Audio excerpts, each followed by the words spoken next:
श्री गणेशाय नमो नमः। सरस्वती नमस्तुभ्यं वरदे कामरूपिणी विद्यारंभम करिष्यामि सिद्धिर्भवतु मे सदा। शिव शक्ति को कोटि कोटि प्रणाम। मेरे श्रोतागण, मैं आज आपको एक विशेष कुंडली के बारे में जानकारी दे रही हूँ। विशेष योग है, जिन व्यक्तियों को में ये योग बने वो व्यक्ति बहुत सुखी, भाग्यशाली और विद्वान होते हैं, पराक्रमी होते हैं। निर्णय लेने की शक्ति उनमें बहुत होती है। वो आत्मा से मजबूत होते हैं।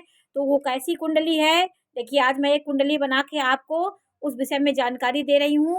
व्यक्ति सुखी, धन संपत्ति वाला, भाग्यवान, विद्वान कैसा व्यक्ति होगा, कैसी कुंडली होगी जो व्यक्ति इन सब बातों में उसके जीवन में होंगी।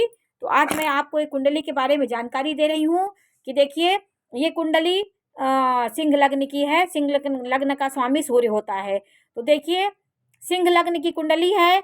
लग्न का स्वामी पंचम में बैठा है। पंचम में बैठा हो या दशम में बैठा हो तो ये अपने आप में एक राजयोग हो जाता है। केंद्र का स्वामी त्रिकोण में बैठा हो, त्रिकोण का स्वामी केंद्र में बैठा हो तो अपने आप में एक राजयोग का निर्माण होता है। व्यक्ति अपने जीवन में साहस, पराक्रम, अपने भाग्य से, स्व अर्जित धन से सुखी होता है। अपने सही निर्णय लेने की क्षमता और बुद्धि, विवेक और अपने निर्णय की क्षमता से जीवन में सुखी होता है। कभी जीवन में कोई ऐसा गलत निर्णय नहीं लेता जिससे उसके जीवन में कहीं दुख का आगमन हो। और कर्मेश देखिए, कर्म का स्वामी शुक्र पराक्रम भाव में बैठा है। ये भी एक बहुत अच्छा योग होता है। ये पराक्रम इसके कर्म को बढ़ा रहा है और कर्म पराक्रम को बढ़ा रहा है। तो दोनों का ये योग बहुत अच्छा होता है।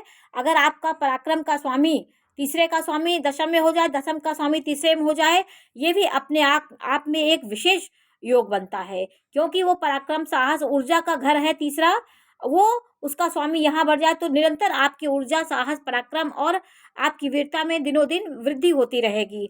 और देखिए सूर्य और नवम का स्वामी देखिए केंद्र में बैठा है। एक दूसरे का राशि परिवर्तन हुआ है कि लग्न का स्वामी पंचम में, पंचम का स्वामी लग्न में।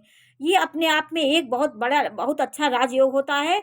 केंद्र त्रिकोण का योग होता है। उस व्यक्ति के जीवन में नाना प्रकार की परेशानियां ऐसे निकल जाती हैं कि वो भाग्य से सब कुछ अर्जित कर लेता है। बहुत कम मेहनत करके भी वो भाग्यवान होता है। भाग का स्वामी दशम में बैठा है, ये भी बहुत बड़ा राजयोग होता है। तो कुछ कुंडलियों में आप इसको अपने आप देख लो। 2-3 ऐसे योग हैं जिसको देख करके आप ये बता सकते हैं कि ये व्यक्ति पराक्रमी, साहसी, भाग्यवान और विद्वान होगा, सुखी होगा। सुखी, भाग्य आपका अच्छा है तो आप सुखी होंगे।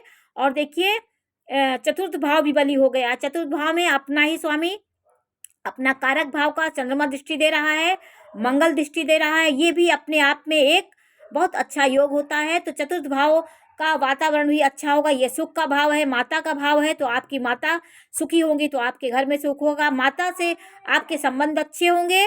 और मंगल की दृष्टि से और मंगल और चंद्रमा एक साथ बैठे हुए लक्ष्मी योग का निर्माण करता है।